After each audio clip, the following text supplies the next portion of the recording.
Olá, seja bem-vindo ao programa Sem Filtro no seu canal de ideias. Este é o espaço onde abordamos assuntos interessantes, pulsantes, necessários. E hoje é dia de Sem Filtro especial com o tema saneamento básico. Os especialistas convidados para conversar sobre o tema são Marcelino Farias, chefe do Departamento de Geociências da UFMA, Isabela Pierce, doutora em Direito Ambiental.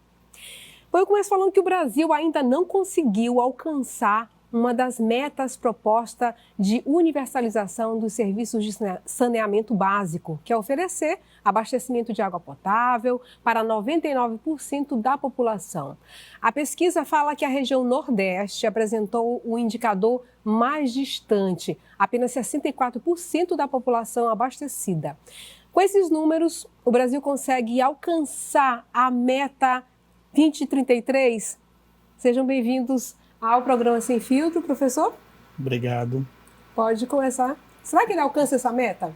A gente está caminhando. De que forma a gente vai caminhar para isso? É bem improvável, né? Porque no Brasil as leis são criadas e, de certo modo, estabelecem metas que são impraticáveis, né? Quando, na verdade, a gente tem municípios que não têm orçamento próprio, nós temos órgãos que não têm estrutura para colocar em prática os requisitos legais, então a lei é criada como um papel morto, né? Que, em geral, a gente tem um exemplo clássico da Política Nacional de Resíduos Sólidos, que já vem sendo estendido prazos e prazos, e as metas não são cumpridas. Então é meio que uma lei morta, ela é extremamente necessária, né? Mas nós temos problemas graves de execução das metas.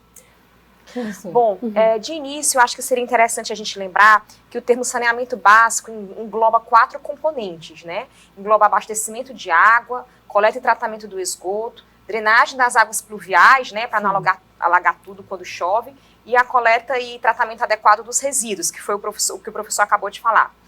Nós temos uma Política Nacional de Saneamento Básico do ano de 97 no Brasil, mas para cada um desses elementos, desses componentes que eu falei, nós também temos leis específicas. A exemplo da Política Nacional de Resíduos Sólidos, que é do ano de 2010, que o professor bem mencionou. Quando aqui no início foi colocado que 64% da população brasileira está atendida, né, pelo saneamento básico, para algum desses componentes, esse número nem chega a 64%, é muito mais baixo. Quando a gente pensa em coleta e tratamento do esgoto, por exemplo, menos da metade da população do Nordeste brasileiro é atendida com coleta e tratamento do esgoto. Aqui no Maranhão, menos de 30%, cerca de 20% é somente aqueles que são atendidos com coleta e tratamento adequado do esgoto. Em alguns municípios, a grande maioria da população não é atendida. Então, nós temos um cenário, como o professor bem colocou, muito difícil.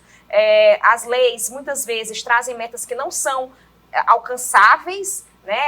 Ele mencionou a Política Nacional de Resíduos Sólidos, que trouxe a meta de acabar com os lixões, trouxe a meta de fazer todo o ciclo de vida dos resíduos e destinar para reciclagem o que é reciclável e só mandar para os aterros sanitários aquilo que não tiver mais nenhuma possibilidade de reciclagem, e a gente ainda não vê isso acontecendo. No Maranhão nós temos mais lixões do que o número de municípios. Nós temos mais de 200 lixões no Maranhão. Isso sem falar nos lixinhos, nos focos de lixo. Aqui a gente está, por exemplo, próximo da BR, né? E a gente vê aqui vários focos de depósito irregular de resíduos ao longo da rodovia. Então, infelizmente, ainda não conseguimos alcançar essa meta de acabar com os lixões. A gente tem alguns avanços pontuais, né? Não dá para dizer que a gente ficou parado, tem alguns avanços pontuais, mas são muito tímidos em relação ao ponto que nós já deveríamos já estar. E quando a gente fala de coleta e tratamento do esgoto, que é outro grande problema, outro componente ainda muito deficiente no nosso país, aí a gente vê mais uma vez essa dificuldade em alcançar as metas. Contudo, no ano de 2020, nós tivemos, especificamente para a coleta e tratamento do esgoto, o chamado novo marco legal do saneamento básico. E apesar dele ter esse nome saneamento básico, que, como eu falei, em teoria engloba os 4 elementos, ele é mais focado em abastecimento de água e coleta e tratamento do esgoto. Pois bem, então, basicamente, o que essa lei do ano de 2020 disse? Que, a partir daquele ano, deve haver licitação pública para os serviços de abastecimento de água e coleta e tratamento do esgoto. Antes dessa lei, já era possível que o município fizesse licitação e, por exemplo, ao invés de contratar a concessionária pública de esgoto, a CAEMA, por exemplo, contratasse uma empresa privada. Tanto é que aqui em São José de Ribamar eles têm contratado a BRK. Então já era possível. Mas o que essa lei trouxe de novidade, entre as várias novidades que ela trouxe, foi a exigência de se fazer licitação. Então, as empresas públicas que já atuam no Brasil inteiro podem continuar participando da licitação, mas agora elas vão ter obrigatoriamente que participar dessa licitação em pé de igualdade, entre aspas, com empresas privadas que também vão querer participar, né? E aí a gente tem visto licitações acontecendo pelo Brasil todo, existe muita divergência, seja no meio acadêmico, em outros meios, se é ou não é mais benéfico o serviço de água e tratamento do esgoto ser oferecido pela iniciativa privada, ao invés do poder público. Eu, particularmente, entendo que o que a gente tem que focar é em ele ser oferecido. Seja pela iniciativa privada ou seja pelo poder público, o que importa, na minha visão, é o resultado, ou seja, está ou não está sendo oferecido de forma qualificada, a contento, de forma satisfatória.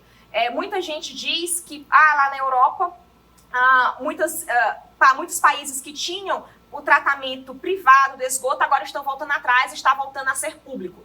Mas é um pouco diferente a realidade aqui, por exemplo, do Maranhão. Porque lá eles não precisam mais fazer tanto investimento em universalizar a rede. A rede de tratamento de esgoto já está universalizada, todo mundo já tem esgoto na sua casa. Aqui no Maranhão e no Brasil de uma forma geral, mas principalmente no Maranhão e outros estados do Norte e Nordeste como o Maranhão, nós ainda temos muita carência de universalizar a rede. Para universalizar a rede, para colocar esgoto na casa, né, passando pela casa das pessoas, precisa de muito dinheiro. De onde vem esse dinheiro? Então, por isso é que eu acredito que, nesse aspecto, a nova lei de saneamento básico, né, o novo marco legal de saneamento básico, ao trazer com mais força a iniciativa privada para o jogo, pode sim trazer mais dinheiro, mais possibilidade de investimento para a gente universalizar. Então, apesar de sim, a gente ver as metas colocadas como difíceis de ser alcançadas, eu acho que o cenário com o novo marco legal de saneamento melhora um pouco em relação ao que a gente tinha antes. Você falou de modelo, né? As pessoas costumam falar que modelo tal, modelo na Europa, modelo no Senhor é o melhor. Mas a gente sabe que modelo vai adequar de acordo com o contexto da situação. De que forma vocês analisam? Professor, começa aí.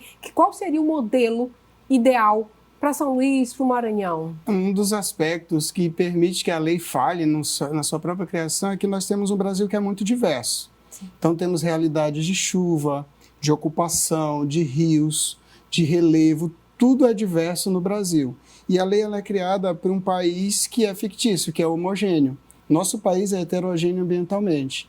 E aí, para cada uma das realidades ambientais, nós deveríamos ter uma adequação das leis nacionais para que isso funcionasse. Só que a gente vê também, muitas vezes, o despreparo de equipes de município, né? Muitas vezes é uma nomeação que não atende a critérios técnicos. Isso vai fazendo com que o próprio município não tenha solução para o próprio município.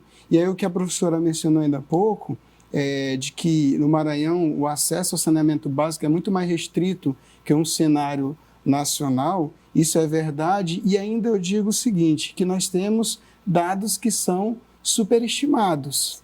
Por quê? Se nós pensarmos nos projetos do governo federal de oferta de moradia com algum tipo de planejamento, como, por exemplo, os conjuntos habitacionais do Minha Casa Minha Vida, os conjuntos têm uma obrigatoriedade de ter esgotamento com estação de tratamento.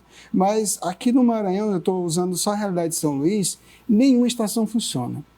Eu chamo de estação de passamento, né? O esgoto só passa por lá e não tem tratamento. Só que ela entra como uma estatística de que o esgoto é coletado e é tratado. Então, esses dados são muito piores do que os dados oficiais revelam. E aí, o modelo, eu digo que não há um modelo nacional, há um modelo que é local ou regional e que isso sai muito mais caro do que a própria lei nacional estabelece, porque teria que ter estudos técnicos particulares, considerando a chuva, o relevo, o solo e muitas outras variáveis ambientais para cada realidade. Exatamente. Concordo com tudo que o professor disse e, inclusive, acrescento, né, que o novo marco legal do saneamento, um dos pontos positivos que eu também acho que ele trouxe, é que quando vai se fazer essas licitações para o serviço de abastecimento de água e coleta de esgoto, tem que se anteriormente fazer esses estudos que o professor mencionou, esses estudos regionalizados. Inclusive porque muitas vezes não se oferece na licitação apenas o serviço para um município, mas para um bloco de municípios, né? Às vezes um determinado município, a população tem mais renda, então vai ter mais condição de pagar por aquele serviço, mas no mesmo bloco vai um município com a população mais carente, com menos condição de pagar. Então, uma tarifa mais elevada no município vai acabar compensando uma tarifa menos elevada, mais econômica no município mais carente. Então, tem que ser feito justamente essas modelagens, como a gente chama, essas modelagens não apenas econômicas, mas de vários pontos de vista, para que, quando se for para a licitação, aquele bloco que está sendo licitado tenha viabilidade técnica, financeira, enfim, tenha atratividade para as empresas participarem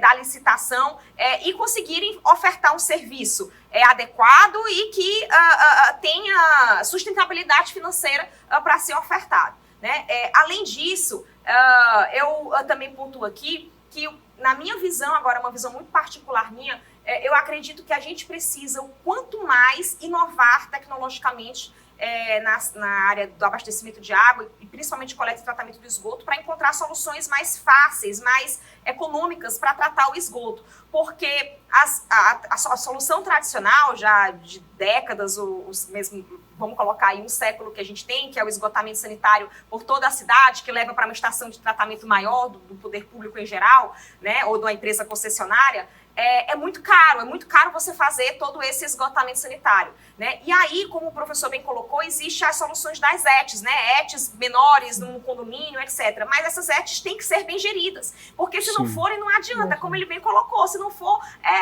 não vai ter eficácia, né? E aí o que a gente vê muito, eu trabalho também como consultora, além de eu ser professora da UFMA, eu sou também consultora privada, o que a gente vê muito os condomínios sendo entregues com essas ETs funcionando, mas depois que o condomínio assume a gestão dessa ET, dessa extração e tratamento de esgoto, ela deixa de funcionar a contento, porque é preciso fazer manutenção, é preciso fazer laudos trimestrais ou semestrais da qualidade da água, é preciso toda a manutenção daquela ET que o condomínio, seja por inexperiência, seja mesmo por não entender a importância daquilo, acaba não fazendo. Então, já vi muitos casos da ET ser entregue após o condomínio ser construído, funcionando em perfeitas condições, mas aí, quando o condomínio assume a gestão, essa ET deixa de funcionar a contento. E o que é que está faltando, então? Está faltando, seja maior fiscalização do órgão ambiental, aí entra o fato de que o órgão ambiental carece de mais profissionais. Eu costumo brincar, por exemplo, com os nossos órgãos ambientais, na minha visão, são uma das secretarias, seja municipal ou estadual, mais estratégica para o desenvolvimento de qualquer estado do Brasil, ou se a gente pegar nos ministérios, para qualquer país, né? Mas, infelizmente, não são aquelas secretarias que têm o maior aporte de recursos humanos, de pessoal, e deveria ter, porque eu também brinco que toda a riqueza, direta e indiretamente, passa pelas secretarias de meio ambiente, através dos empreendimentos que ganham as licenças ambientais, ou das atividades que garantem qualidade de vida para pessoas para as pessoas, como é o caso do saneamento básico. Então é necessário ter mais fiscalização, para isso é necessário ter mais pessoas, mais recursos humanos, e é necessário, como eu falei, também mais inovação tecnológica para que a gente tenha cada vez mais possibilidade de tratar o esgoto de uma forma fácil, simples, acessível, barata, econômica e possa pensar em soluções que não exijam tantos recursos financeiros como aquelas soluções mais tradicionais do esgotamento que passa, né, debaixo da rua. Essas ainda vão sempre existir, de certa forma, a solução mais tradicional, mas a gente tem que inovar. Na minha visão, a gente tem que inovar e a inovação tecnológica tem que estar nas escolas, nas universidades. A gente está aqui dentro da UFMA, né? E é o papel das instituições de ensino e de pesquisa fomentarem esse tipo de inovação.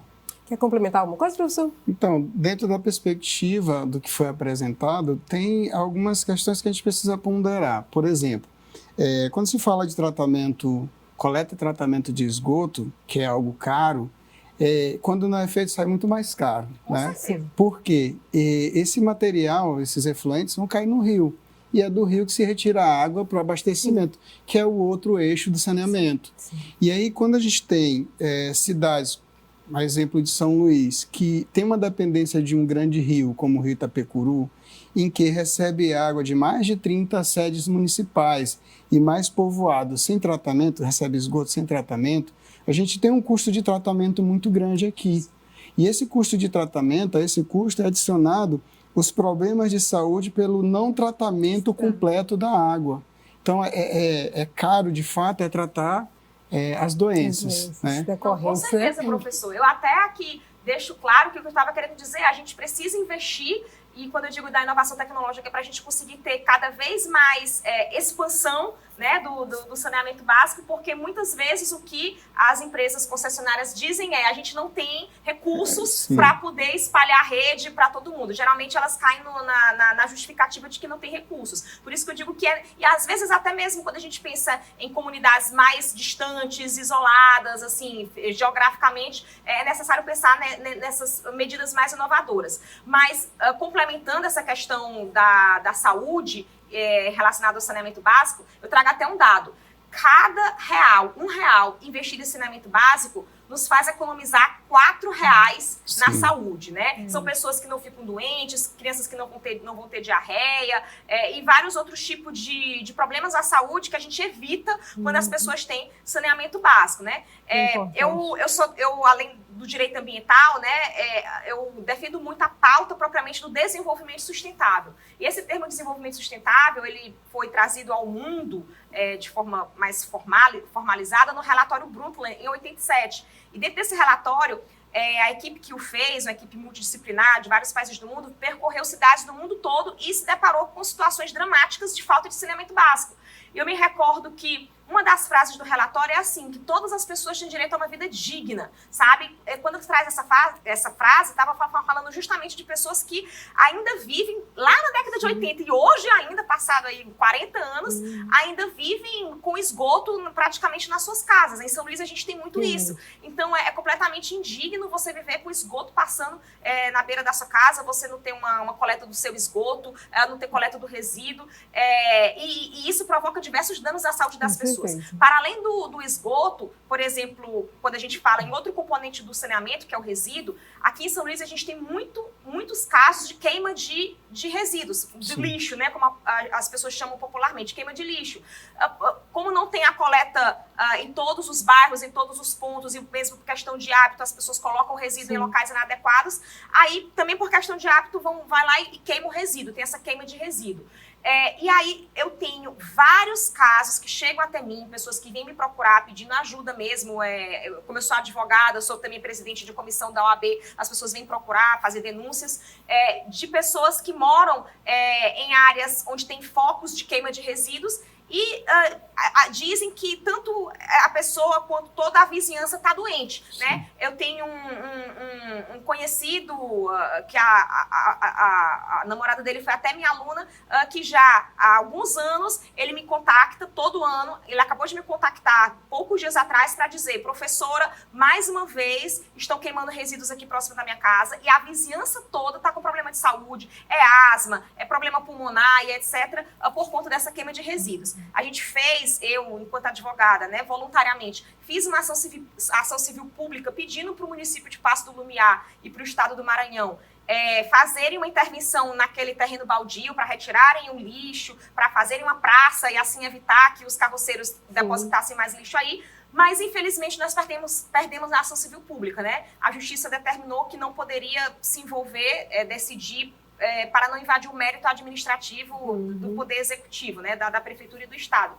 Enfim, mas o que eu acredito que é necessário, porque se o poder público, que é quem tem o poder de polícia, e o poder não apenas de polícia, mas o poder de fazer determinadas campanhas, não vai lá e não faz uma campanha forte para não queimar resíduos, não faz a coleta dos resíduos, não faz uma espécie de cercamento da área, essa população vai continuar sofrendo terrivelmente. Então, você vê pessoas sofrendo por falta de esgoto, falta de coleta de esgoto, por falta de coleta dos resíduos, por falta de abastecimento de água. Quantos bairros de São Luís você tem uma intermitência na água, né? A pessoa tem água sim, dia sim, dia não. E a falta de drenagem, né? Chove e as pessoas perdem, às vezes, tudo que construíram por conta do alagamento. E várias questões, inclusive a questão da educação. Com certeza. Isso aí, que é o básico. Eu só peço licença para fazer um intervalo, a gente vai para o próximo bloco e continua esse assunto que está rendendo bastante. É um instante só.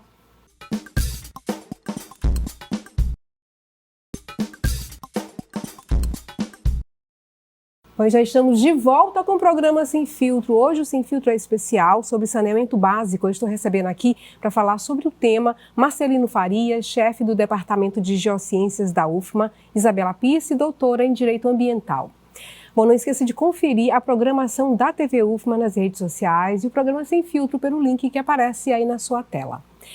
Bom, em 2022, o Brasil tinha 49 milhões de pessoas em residências sem descarte adequado de esgoto, que são 24% da população. 18 milhões sem coleta de lixo, 9%, 1,2 milhão sem banheiro ou sequer um sanitário, que são 0,6%.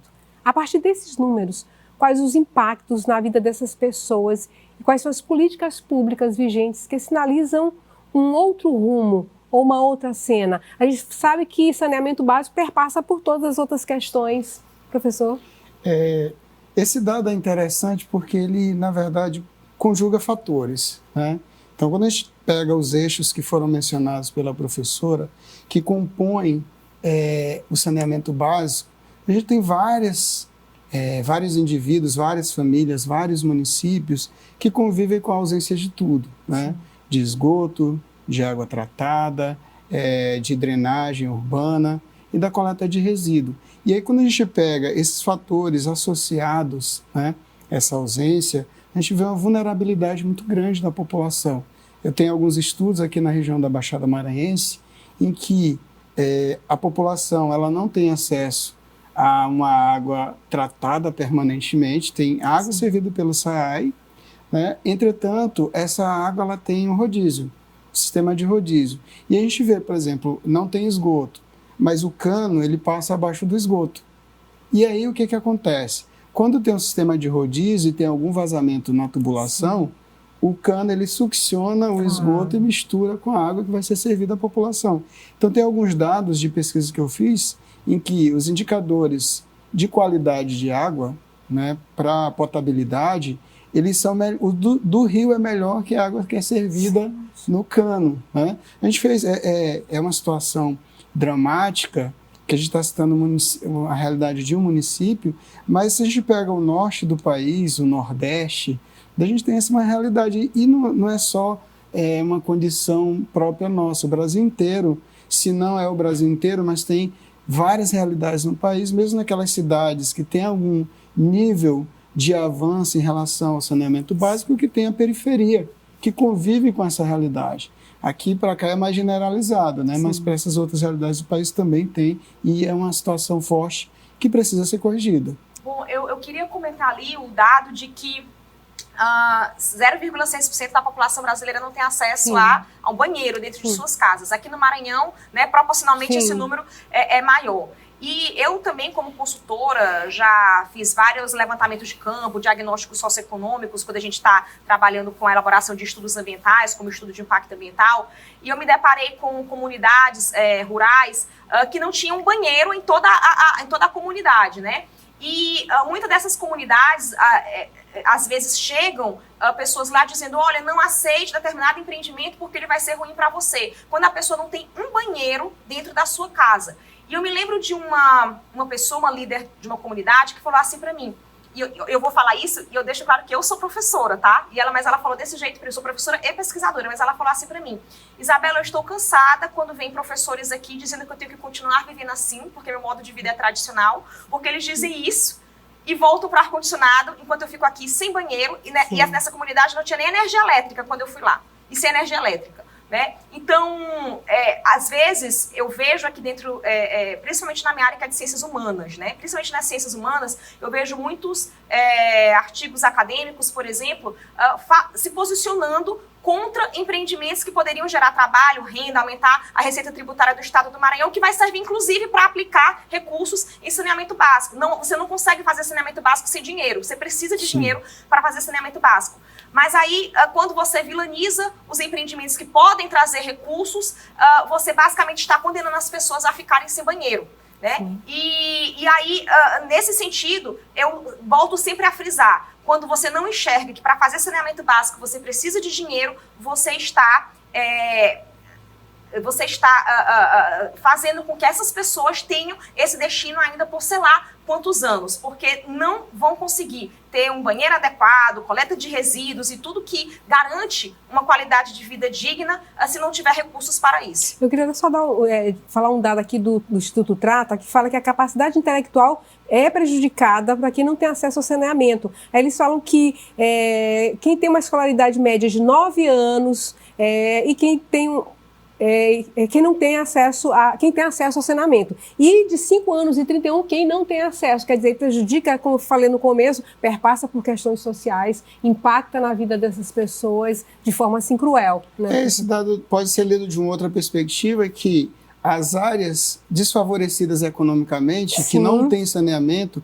são aquelas áreas que a população também acaba não tendo acesso a outros serviços. E são os recortes pretos, pardos, Exato. né? Então, esses grupos jovens, populacionais, e o que a professora menciona é importante, né? O saneamento básico, pelo próprio nome, tem que ser básico para todo mundo. Sim. Não é porque a comunidade é tradicional que ela Sim. precisa viver nessa situação. Ela pode manter os seus traços culturais, os seus hábitos e ter saneamento, né? Exato. É o que a gente quer, que o saneamento ele deve ser universal. E para ser universal, todo mundo precisa ter acesso. Me ocorreu agora, com essa fala, recordei do filme Betânia, que foi um filme gravado aqui nos Lençóis Maranhenses, que está sendo premiado até na Ásia. Numa das cenas ele fala assim, nós, na nossa comunidade, que é o Betânia, né, nos Lençóis Maranhenses, a gente não tem energia elétrica, a gente não tem água, porque alguém tem que ter. Né? Então, eu sou privado para que o outro tenha. Eu acho que descreve bem essa realidade, né? Sim. Então, justamente, como eu falei antes, né, eu carrego a bandeira do direito ambiental, do desenvolvimento sustentável a minha vida toda. Né? Desde que eu sou adolescente, eu estudo esse tema, toda a minha formação é nessa área. O que eu vejo aqui no nosso estado, no Brasil, mas eu vejo bastante aqui no nosso estado do Maranhão, é a necessidade de nós lembrarmos as pessoas que a gente precisa ter desenvolvimento, esse desenvolvimento precisa ser justo, né, alcançar todas as pessoas, a melhorar a qualidade de vida das pessoas e sustentável, ou seja, perdurar no tempo. Né? Então, quando eu penso em justo e sustentável, eu estou pensando, por exemplo, que o crescimento econômico, a riqueza advinda das atividades econômicas tem que, por exemplo, ajudar a melhorar os níveis de saneamento básico. Mas para isso acontecer, eu preciso ter atividades econômicas. E eu volto a dizer, o que eu vejo muitas vezes, principalmente na minha área, que são as ciências humanas, são pessoas muito esclarecidas até, mas se colocando completamente contrário às atividades econômicas, que são aquelas que podem trazer recursos para isso. Agora, não é automático também, eu digo, uma atividade econômica não vai automaticamente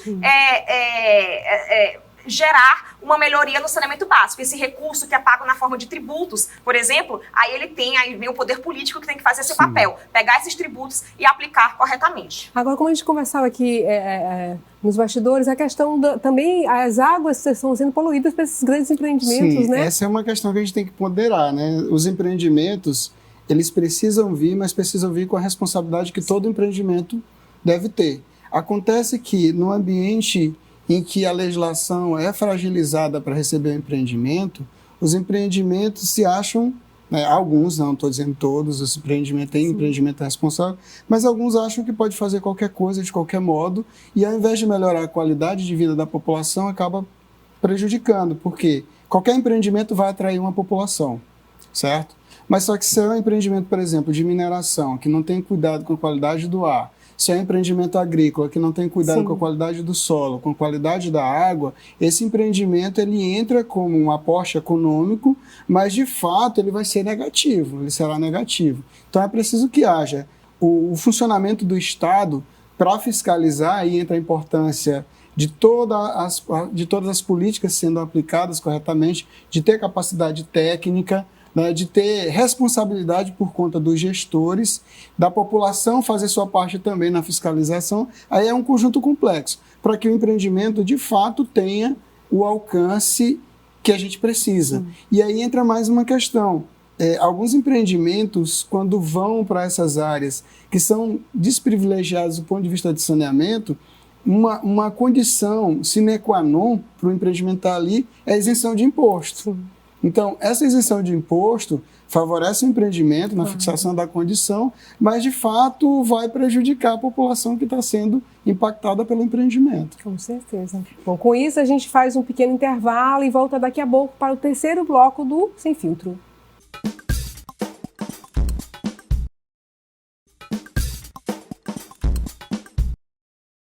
Estamos de volta, este já é o último bloco do programa Sem Filtro, especial sobre saneamento básico.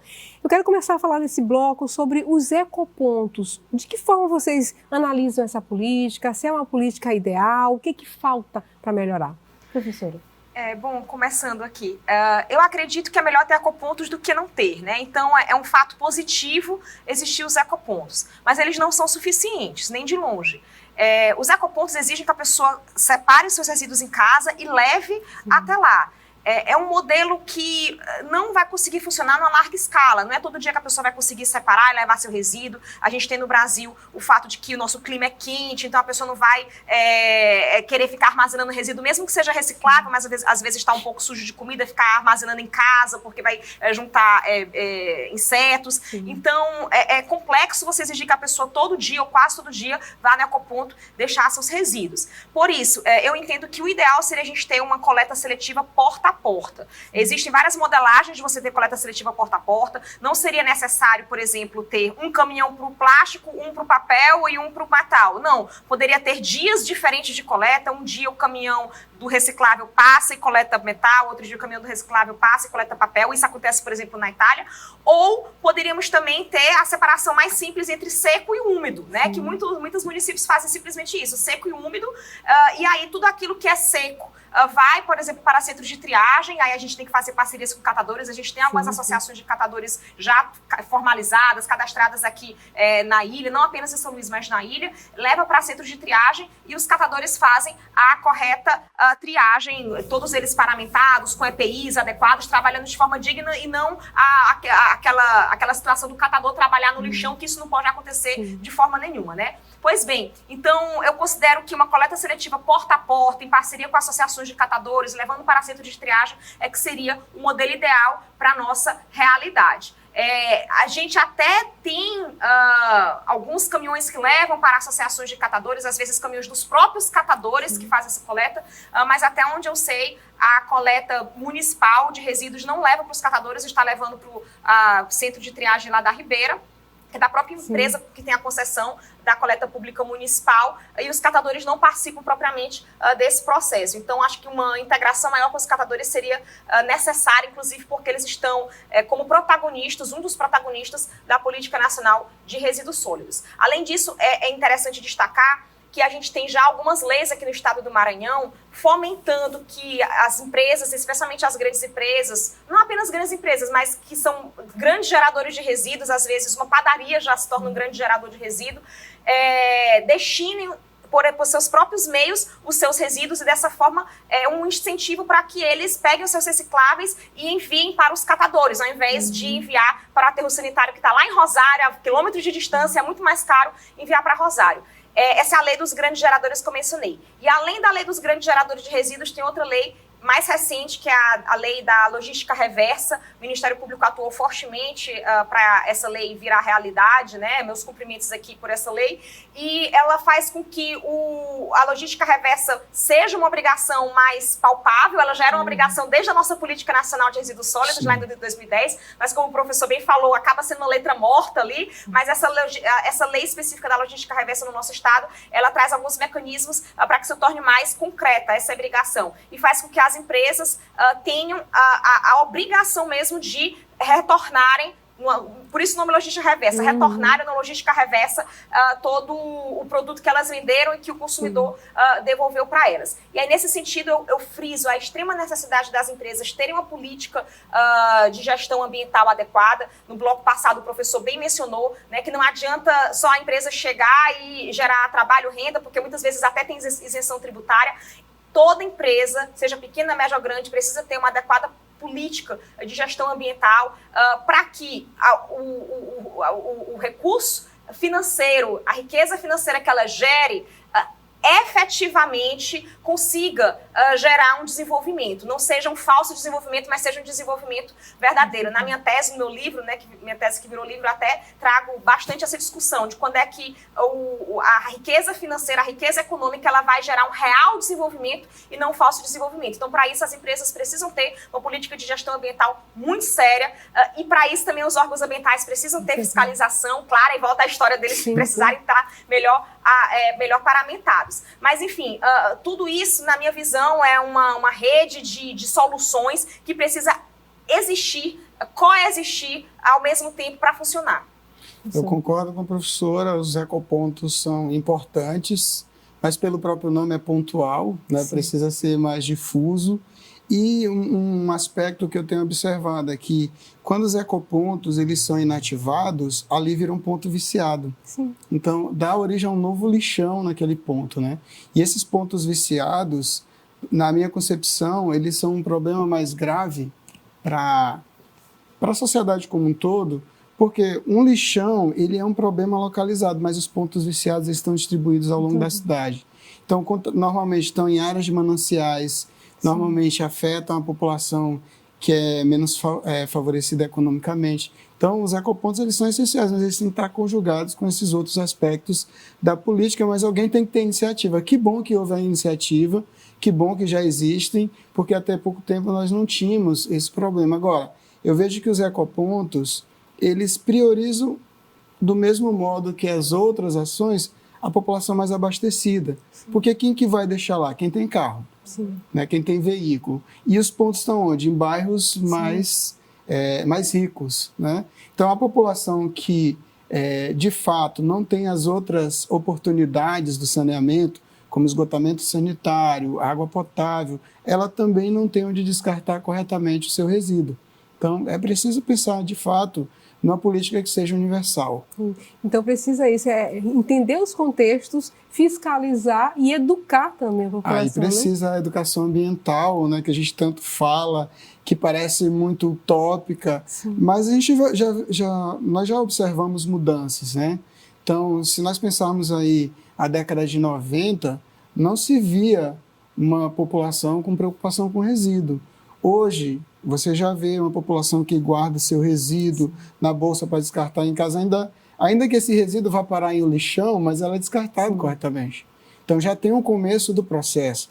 Se a educação ambiental prevalecer, e as escolas têm um papel importante, a universidade ainda mais, porque nós precisamos ter professores que não só vão ministrar aula no curso de licenciatura, mas nos outros cursos também, que tem um grau de comprometimento com isso. Afinal, a nossa vida está em risco. Né? Não é só a vida do professor, do aluno, mas a vida do engenheiro, a vida de todo mundo está em risco quando o saneamento não funciona. Com certeza. Hoje a gente está chegando ao final e eu queria que vocês fizessem as considerações finais. Professora, por favor. Eu vou puxar a última frase do professor, que a nossa vida está em risco, né? Há poucas semanas atrás teve o lançamento de um documentário do meu amigo Tassiano Brito, o documentário cineasta maranhense. Eu fui uma das entrevistadas ao longo desse documentário, né? E numa das falas que eu digo lá, eu digo exatamente isso, né? Que o meu maior sonho é que a humanidade continue a existir. Esse é o meu maior sonho. Quando ele me perguntou, ele achou que eu fosse responder uma coisa mais específica, mas eu vim com esse sonho bem abrangente. Olha, eu quero que a humanidade continue a existir. Por quê? Porque se nós não cuidarmos do nosso planeta, se nós não pensarmos no modelo de desenvolvimento sustentável, nós simplesmente não vamos mais existir, seja nas próximas décadas ou nos próximos séculos, mas a gente vai ter data para acabar enquanto humanidade, enquanto espécie nesse planeta. Então, a gente precisa de um modelo de desenvolvimento, como eu falei, que alie crescimento econômico, porque a gente precisa de riqueza econômica, mas que venha de uma forma justa, beneficiando a todos, aumentando a qualidade de vida e sustentável, para perdurar no tempo e chegar até as futuras gerações. E o saneamento básico está em tudo isso, em todos esses três elementos que eu mencionei. Você precisa da riqueza econômica para ter saneamento básico. O saneamento básico vai garantir que a população tenha qualidade de vida, ou seja, que essa riqueza, de fato, aumente a qualidade de vida da população, né, ao invés de diminuir. e vai garantir também que o planeta, as condições ambientais do planeta continuem adequadas para a existência da nossa vida aqui. Então, saneamento básico, na minha visão, seja abastecimento de água, coleta do esgoto, resíduos ou drenagem das águas pluviais, é uma das condições fundamentais para a gente continuar a existir nesse planeta, e por isso eu digo que está dentro desse meu grande sonho. Com certeza. Só para pontuar aqui, é Mar de Lixo, que é o documentário... Mar de Lixo é o documentário, Isso. Já foi lançado algumas semanas atrás, deve estar disponível em breve aí nas plataformas de streaming. Com certeza. Só reforçando que o saneamento básico é importante, ele precisa ser prioritário, ser básico de fato, nas atenções do poder público, nas atenções da população, e deve priorizar todos os grupos sociais. Porque não é porque eu sou rico, tenho abastecimento à água, que eu não vou ser afetado pela falta de saneamento. Os ambientes que eu frequento podem ter vetores de doença gerado pela não existência do saneamento. A água que eu consumo, ainda que seja mineral, como alternativa à ausência de uma água de qualidade nas torneiras, pode estar contaminada. Então, todo esse contexto nos remete a uma responsabilidade, né? Todos nós temos responsabilidade para fiscalizar, para cobrar, não deixar só nas mãos do poder público, e, ao mesmo tempo, o poder público ele tem que cumprir o que ele mesmo criou enquanto lei. Né? A lei está lá, todos nós temos responsabilidade, mas o que a gente percebe é que muitas vezes é o próprio poder público que descumpre as leis, né? Que são a razão de ser do Estado. Então, muitas vezes a gente tem o Estado, a companhia de saneamento que deposita esgoto no manancial que depois ela tem que captar e tratar. Então, é um contexto de responsabilidades mesmo, e é um contexto bastante complexo porque envolve muitas leis, envolve muitos direitos, envolve também muitos, eu não diria atores como é comum, mas muitos sujeitos, né, que são responsáveis por cumprir e também recebem os benefícios da lei. Isso. Bom, muito obrigada pela participação de vocês. Eu conversei aqui com Marceline Farias, chefe do Departamento de Geociências da UFMA, Isabela Pisse, doutora em Direito Ambiental. Bom, debate sempre necessário, sempre importante. Obrigada pela participação. Lembrando você que pode acompanhar a programação da TV UFMA e o programa Sem Filtro na íntegra pelo canal do YouTube. Até a próxima!